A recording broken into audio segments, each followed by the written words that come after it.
Perkenalkan, saya M. Syaril Tanjung, NIM E2019-2315. Di sini saya akan menjawab pertanyaan dari studi kasus yang ada di buku Ekonomi Pembangunan Islam pada bab yang pertama. Untuk studi kasus yang pertama, nomor 1 soalnya, apakah menurut Anda kebijakan yang diambil oleh negara Bhutan merupakan sebuah bentuk perubahan evolusi ukuran pembangunan negara paradigma ekonomi pembangunan baru? Ya, itu termasuk perubahan evolusi ukuran pembangunan. Konsep ini dilengkapi dengan parameter yang lengkap, jelas, dan bisa diukur serta strategi untuk mencapainya. Diambil dari laman bisnis.com, Bhutan menjadi perhatian dunia terutama setelah konferensi iklim terbesar dunia di Glasgow November pada tahun 2021.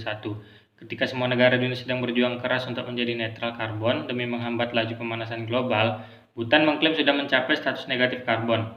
GNH terbukti efektif membangun sebuah negara yang mengakomodasi. Karena apa? Pertama, kepentingan ekonomi. Yang kedua, kualitas hidup manusia. Dan yang ketiga, pelestarian lingkungan. Para pemangku kepentingan ekonomi, terutama dunia bisnis, bisa dipastikan akan lebih mudah menerima kebijakan dan peraturan yang lebih menyeimbangkan ketiga kepentingan tersebut. Hal yang mendesak adalah membangun narasi publik tentang happiness first ini agar setiap pihak melibatkan diri dalam gerakan menyelamatkan bumi, manusia, dan juga kehidupan. Yang nomor 2, jika dilihat dari struktur indeks yang digunakan GNH, seberapa besar ukuran ini relevan dengan perspektif Islam? Aspek-aspek apa yang menurut Anda membuat relevan atau tidak? Indeks ini memiliki relevansi yang cukup besar terhadap Islam, karena perihal kebahagiaan telah mendapat posisi yang penting dalam ekonomi Islam, serta memiliki nilai moral filosofis yang dalam. Dalam ekonomi Islam sendiri terdapat konsep falah yang merupakan tujuan hidup. Falah adalah kebahagiaan dunia dan akhirat. Untuk aspek yang membuat relevan adalah mensejahterakan masyarakat dan melestarikan lingkungan. Di dalam Islam sudah diajarkan bahwasannya antara sama makhluk Allah kita harus saling berbuat baik.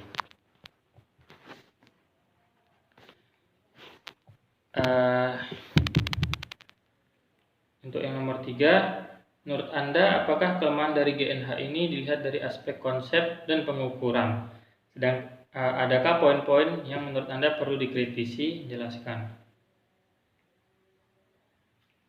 Untuk itu, menurut saya kelemahan dari GNH sendiri adalah konsep kebahagiaan bukan suatu tujuan fisik atau yang bisa diwakili dengan angka, tahun, nilai maupun nilai mata uang, sehingga termasuk rumit untuk menentukan aspek kebahagiaan pada setiap orangnya dan juga pada setiap kelompok masyarakat yang ada.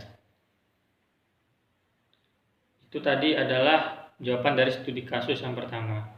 Untuk studi kasus yang kedua, soal yang pertama, coba Anda jelaskan mengapa sektor industri halal penting untuk dikembangkan. Untuk saat ini, terlebih kita masih dalam masa pandemi COVID-19, dan banyak juga negara yang maju yang sudah mengedepankan era normal baru. Sektor pangan menjadi suatu yang sangat diperhatikan oleh setiap negara yang ada di dunia. Terlebih lagi industri halal tengah menjadi sorotan saat era normal baru. Karena ketika kebersihan dan higienitas menjadi prioritas masyarakat dan juga keluarga pada saat ini. Yang nomor 2 soalnya, menurut Anda, apa perbedaan pengembangan industri halal yang terjadi di negara OKI dan negara non-OKI? Perbedaannya terletak di cara konsumtif penduduk atau masyarakat di suatu negara. Negara OKI banyak terdiri dari ASEAN dan juga Timur Tengah. Sedangkan negara non-OKI itu banyak terdiri dari negara-negara Eropa. Hal ini menjadikan budaya dan juga kebiasaan konsumtif masyarakat berbeda antara negara OKI dan juga negara non-OKI. Sebab ini, pengembangan industri halal yang ada di negara masing-masing menjadi berbeda.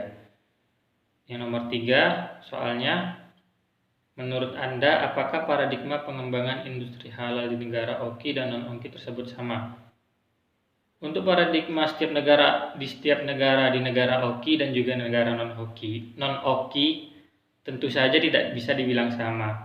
Ini berdasarkan budaya dan juga kebiasaan masyarakat atau penduduk di suatu negara yang memiliki sudut pandang yang berbeda. Industri pangan yang ada juga memerhatikan aspek tersebut. Karena bisnis adalah sesuatu yang di mana banyak orang yang berminat, maka disitulah peluang bisnis tercapai. Sekian jawaban dari studi kasus 1 dan 2 oleh saya. Kurang lebihnya mohon maaf. Apabila ada salah kata, Assalamualaikum warahmatullahi wabarakatuh.